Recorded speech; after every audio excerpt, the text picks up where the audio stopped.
बिस्मिल्लाहिर्रहमानिर्रहीम। अस्सलाम वालेकुम। आप देख रहे हैं यूट्यूब चैनल आम सी बातें। फवाद चौधरी के केस में अहम मोड़ और तहरीक लब्बैक के अमीर से अहम सियासी शख्सियत की मुलाकात, इस वीडियो में हम इसी के मुतालिक बात करेंगे। नाज़रीन कराम, फवाद चौधरी साहब ने अपने एक बयान में इलेक्शन कमीशन पर तनकीद की थी और उनकी फैमिलीज के बारे में अहम बात की थी, जिसके बाद फवाद चौधरी पर केस बना और पुलिस ने उनको गिरफ्तार कर लिया। तो नाज़रीन कराम, कल अदालत में फवाद चौधरी साहब को पेश किया गया और पुलिस की जानब से इस्तदा की गई कि फवाद चौधरी साहब का 8 रोज़ा जिस्मानी रिमांड दिया जाए।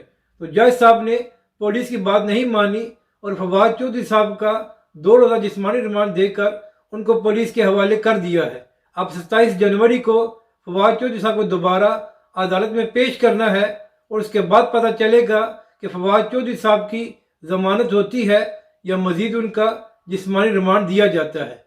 अब नाज़रीन कराम, यहाँ पर अहम बात यह है कि सब सियासी जमातें इलेक्शन कमीशन पर तनकीद करती हैं और इसमें कोई जुर्म नहीं है, मगर फवाद चौधरी साहब ने सिर्फ इलेक्शन कमीशन पर तनकीद नहीं की थी, बल्कि उन्होंने उनकी फैमिलीज के बारे में बात की थी, जिसकी वजह से वो मुश्किल में आ गए हैं।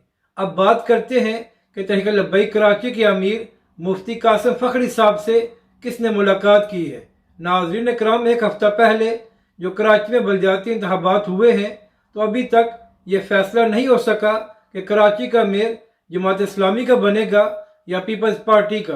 तो इसी हवाले से जमात इस्लामी कराची के अमीर हाफिज नईम रहमान साहब ने तहरीक लब्बैक कराची के अमीर मुफ्ती कासिम फखरी साहब से एक अहम मुलाकात की है।